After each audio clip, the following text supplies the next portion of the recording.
Hi everyone, welcome back to the Declarative Academy, your home for simple, clear Salesforce tutorials that help you grow your skills and boost your career.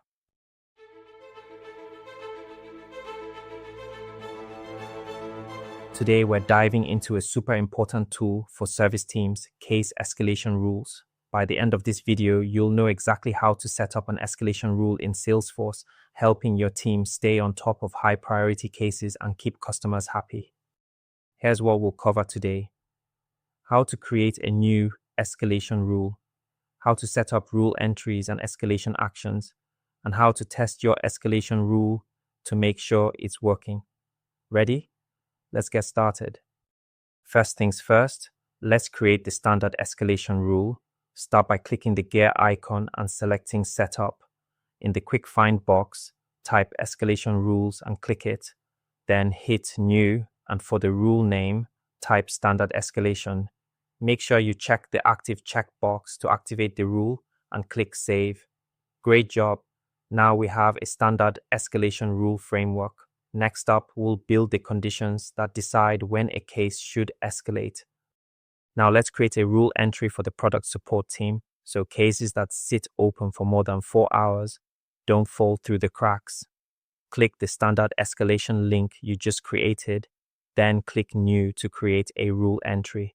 Fill in the details. Sort order as 1, set, run this rule if 2 criteria are met. Choose the field as case record type, set the operator to equals, and for value, pick product support. You can use the lookup icon to find it easily. For business hours, select default and be sure to check when case is created.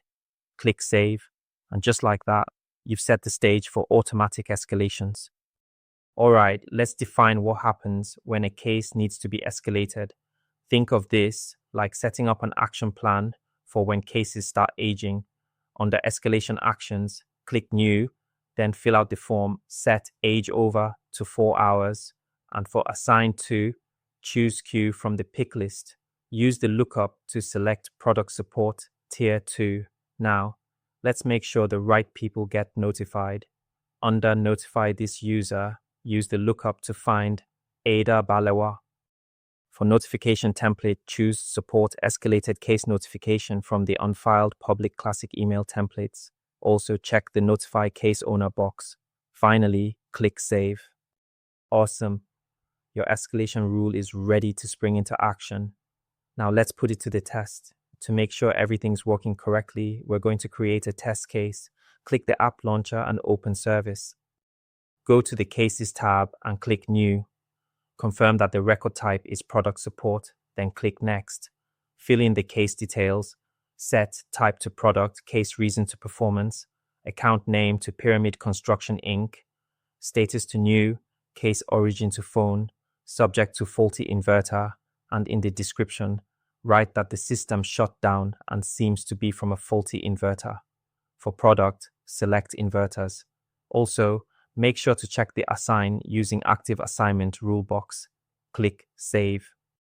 Now, to check when your case will escalate, head back to Setup, search for Case Escalations, and click Search. You'll see the scheduled escalation time in the Escalate At column. Nice work. Let's recap today's big wins.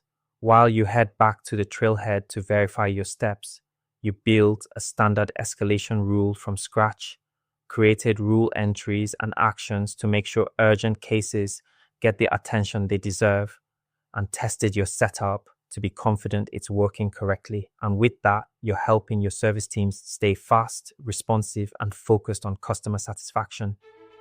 Thanks for spending some time with us at the Declarative Academy. If you found this video helpful, go ahead and tap that like button, subscribe for more Salesforce goodness, and drop a comment if you have any questions or want to share your progress. Until next time, keep clicking, keep learning, and keep blazing your trail. See you soon.